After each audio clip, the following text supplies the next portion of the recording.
Good morning, welcome to the press conference looking ahead to the World Cup qualifiers against Liechtenstein and Belgium. We've got about 40 minutes with Craig, then we'll do the written press and then we'll do the one-to-ones if that's okay. About 4 questions each, that's okay. Who's going first for the general? David. Diolch, David. Nice to see you. Good morning. Yeah, good morning everyone. So, yeah, good to see you all.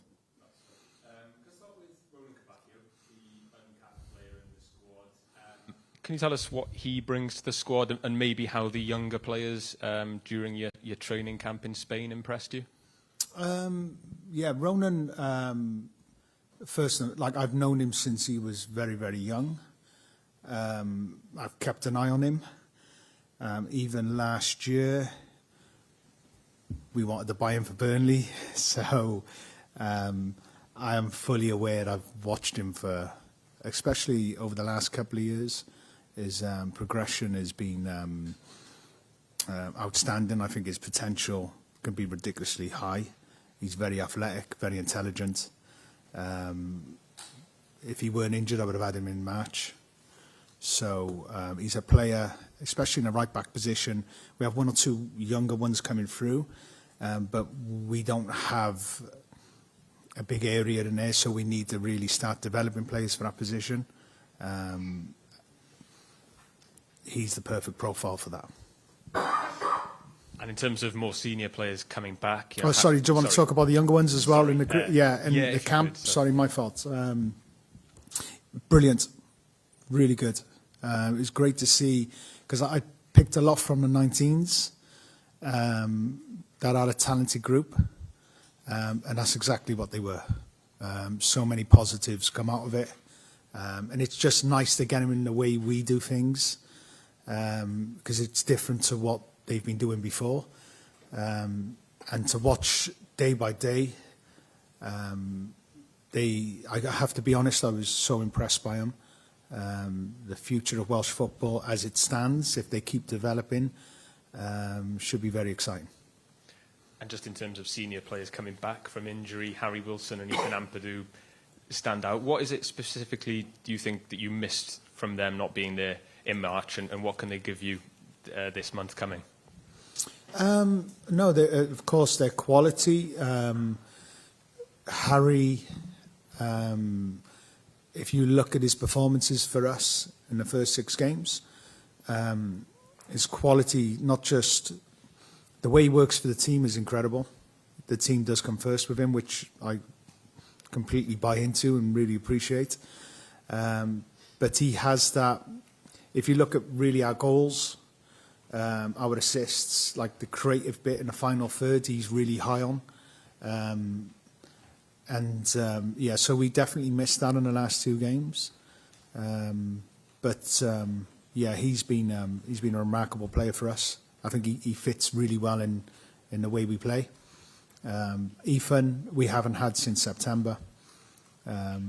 We don't quite have someone in the country at this present moment with his profile. So he has been a loss. But we always adapt. We have to adapt, and that's every nation as well. Shian's done really, really well. But in games, we control games. But the game where there's going to be transition, which the big games really bring in, we need everyone as available to us as possible. And having Ethan available is a big bonus for us. Yeah, speaking of big games and transitions, I'm sure you'll be focusing on Liechtenstein first, of course, but in terms of that Belgium game, how big are these 2 games in terms of the state of the group? Because as the top 2 seeds meeting each other for the first 2 times, you'd think a lot of the group might come down to the game in Brussels? Yeah. Look, they're massive games. June's always a tricky period with the amount of players we have from EFL. Having a month off is not set up for international football. We've had 1 or 2 problems with that over the past few years. Next year probably will change because the amount of numbers we have going into the Premier League, hopefully. Because if you look now, they've just finished, then they have a week of rest is perfect, then going into a camp. Now, the boys from the EFL have had 3.5 weeks off. That's not acceptable to go into international football.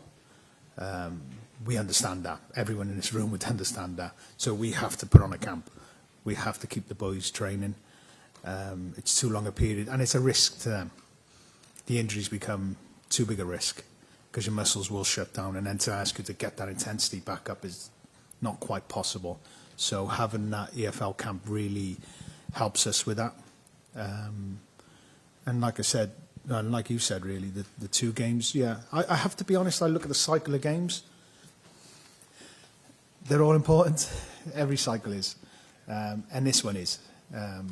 But I have to be honest, like I was with Kazakhstan and North Macedonia, just excited with them, really.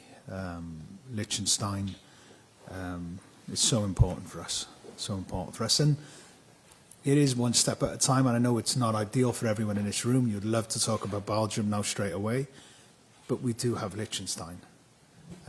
And Belgium will take care of itself. Liechtenstein's most important.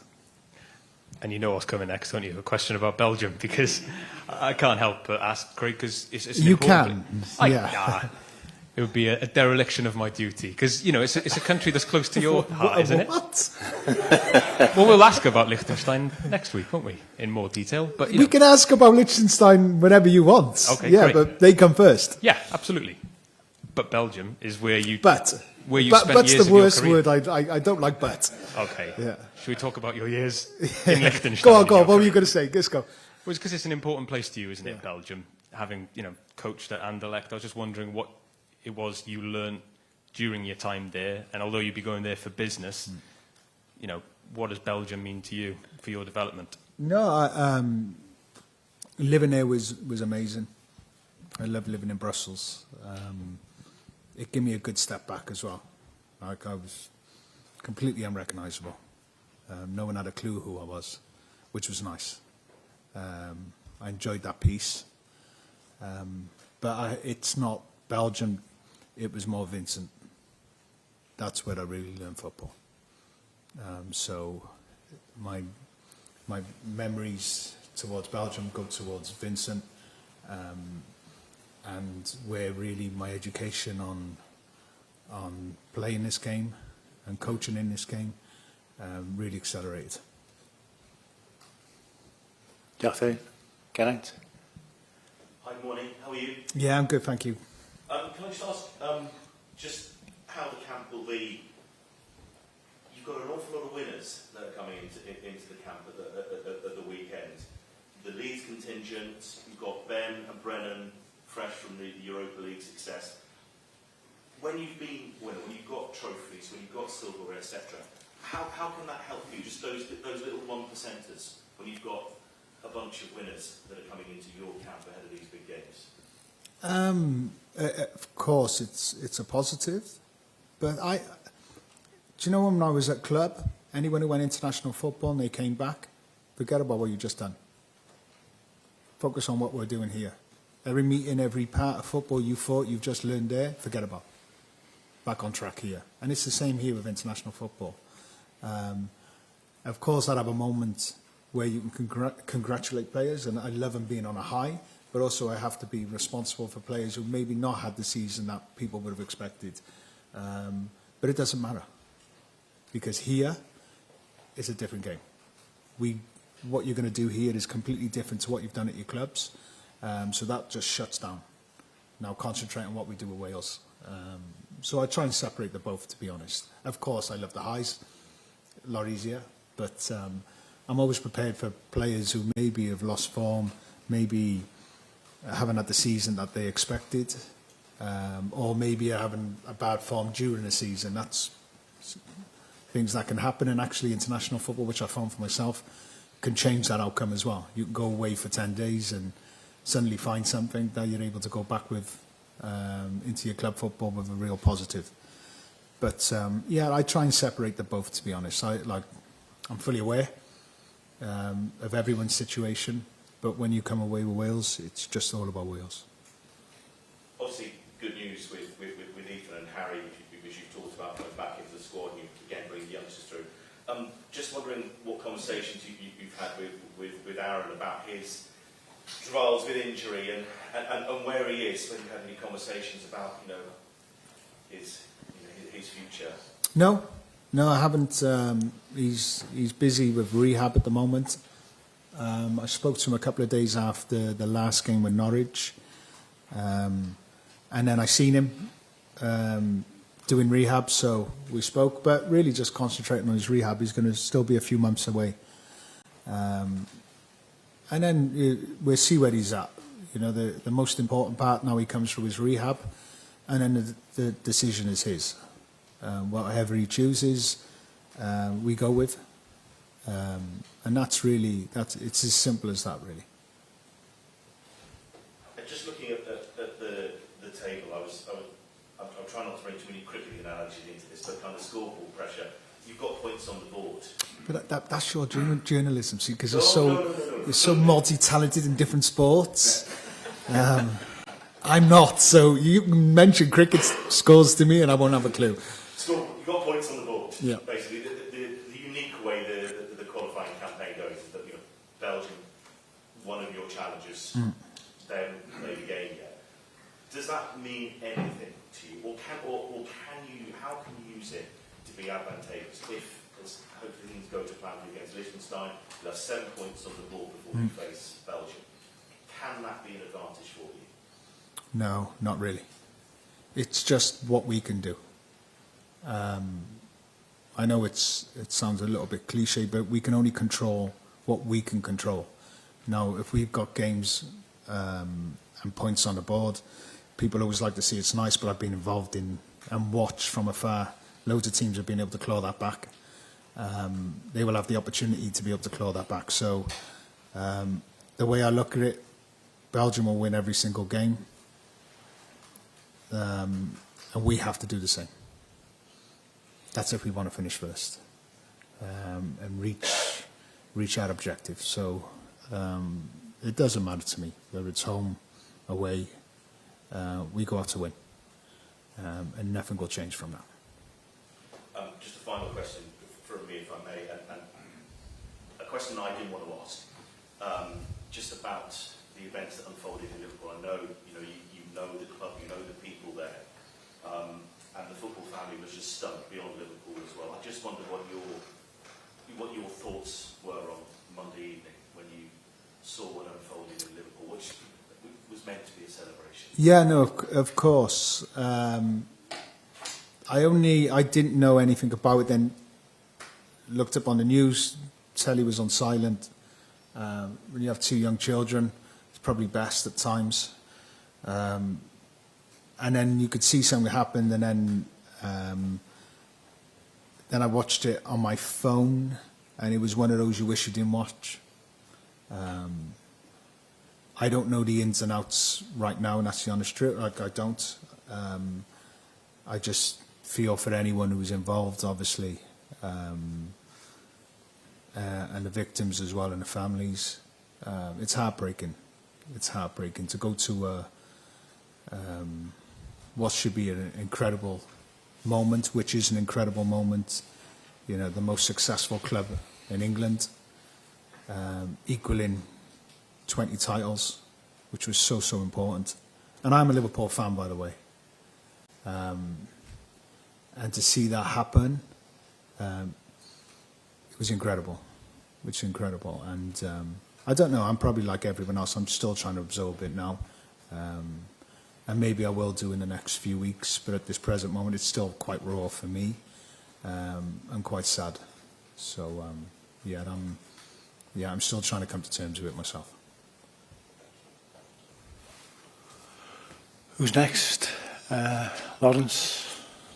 Thanks, Lawrence. It's the first team or squad without Joe Allen in, and never again. No, we didn't have him in September. He wasn't called in September. Of the last one. Oh, sorry, last one. Okay. So just your thoughts on, I wonder if you spoke to him before he sort of made that decision. Strange because we spoke before the North Macedonia game. I knew he was going to retire. It was like, unless something suddenly changes, but this was going to be his last game. And even when we conceded, I was like, there's no way this is going to be his last touch for us. No way. Even if I would delay it, he would have to play this one in June. You are not finishing that way. And it can happen, but he's just too great for us for that. And then you watch his next couple of touches, and you're just like, even the team talk after it was, you want to know what a top player is? That's what a top player is. You know, didn't sulk, didn't hide because he made a mistake. That happens in life, but definitely in football. But watch your reaction. And to watch his reaction was like the best example for any player. And I felt the players were so happy, not just to, like we didn't lose, but the fact that they were able for that moment to help someone who's helped them. He came and met me then, said about retiring, and all I could do was just thank him for this period. I needed him in this period.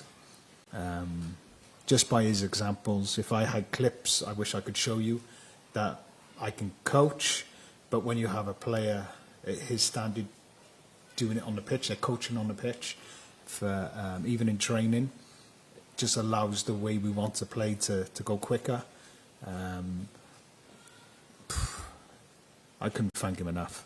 And whatever he decides to do, the door is always open on my part. If he ever wants to come and work and help with me, straight away, it's open. And Kai Andrews, because I think you said that Joe was kind of mentoring through the week he had with you. He's obviously going back to the 21s and Charlie Cruz coming in. Can you just talk us through kind of decisions in that respect? Yeah, no, I wanted to look at Kai. I want to try and, like, I go through, like, squad planning quite a lot. And it's not just about this team, it's about the next team after that. We have to have a team competing for every tournament. Now, also, I'm at the moment in charge, but I have to make sure the next manager has a healthy position as well to go into. It's the country. It's more important than me. So I have to expose young players, and I have to keep looking at young players as well. Keep bringing them in, dip them out. One or two will force their way in and stay. You can't do anything about. But I want to keep, like I've created a squad that will allow high potential players to come into that as well. That we create a bit of room for who we see high potential, who are going to be Welsh players, that they get a period. We can do friendlies, but we don't do friendlies, which is great, no problem. So they get to see it in competition, get to be round it in competition. We believe that'll help them. And also make sure the team is healthy in areas that we don't have major gaps. We have one too many gaps at this present moment. If I look at the areas, and like, we have to plug those gaps. In order to do that, I will bring players in, I will bring players out. I don't get caught up on, individuals. It's the simple fact is, what's it take to play for us? What's it take to be part of our team, our setup? And to try as many youngsters that I believe that has the potential of becoming a real big player for Wales in the future. Does that make sense? Absolutely. Yeah. Absolutely. And then just finally for me, Carl Darlow played the last few games for Leeds as well, so we've got a goalkeeper who's starting matches, which is great. But what a season he had in terms of coming in, World Cup qualifiers, and then playing for Leeds as well. So I thought if you could just talk a little bit about what he's brought to the squad and the year he had. No, he brings experience, but he brings someone who's serious about himself. And even when I spoke to him, because my mind still wasn't really made up if he was going to come into the squad. I wasn't sure if I wanted to do it as well. I have to be honest. I needed to see his motivation. And when he spoke, he ain't finished yet. He still has a burning desire to play in a major tournament, to keep himself fit, to keep himself. You can just see how lean he is. look at his body, like there's a serious professional. He will carry on for a number of years, being lucky enough to be a goalkeeper will allow that. But he's, and then with all the experience he's had, the disappointments he's had, I didn't see a player who was willing just to sit and be a number 2, club and country. He was going to fight all the way, and I just want, that's all I want, is players fighting for their positions, fighting to get themselves into the team. But also, if it doesn't happen, I need body language to be perfect. I cannot not have disappointments. And he wasn't going to be part of that either. But he just wanted the challenge for a role. And he's done that with us. And he's done that with Leeds. So credit to him. Credit to him. Anybody else want to ask any other questions, or shall we break out for the written and the one-to-ones? Okay, diolch, Craig. Diolch, thank you. We'll do the written press here now. Is that okay? And when you'll show everybody where to go outside. Simon, you okay? Yeah, good. I'll give you a call.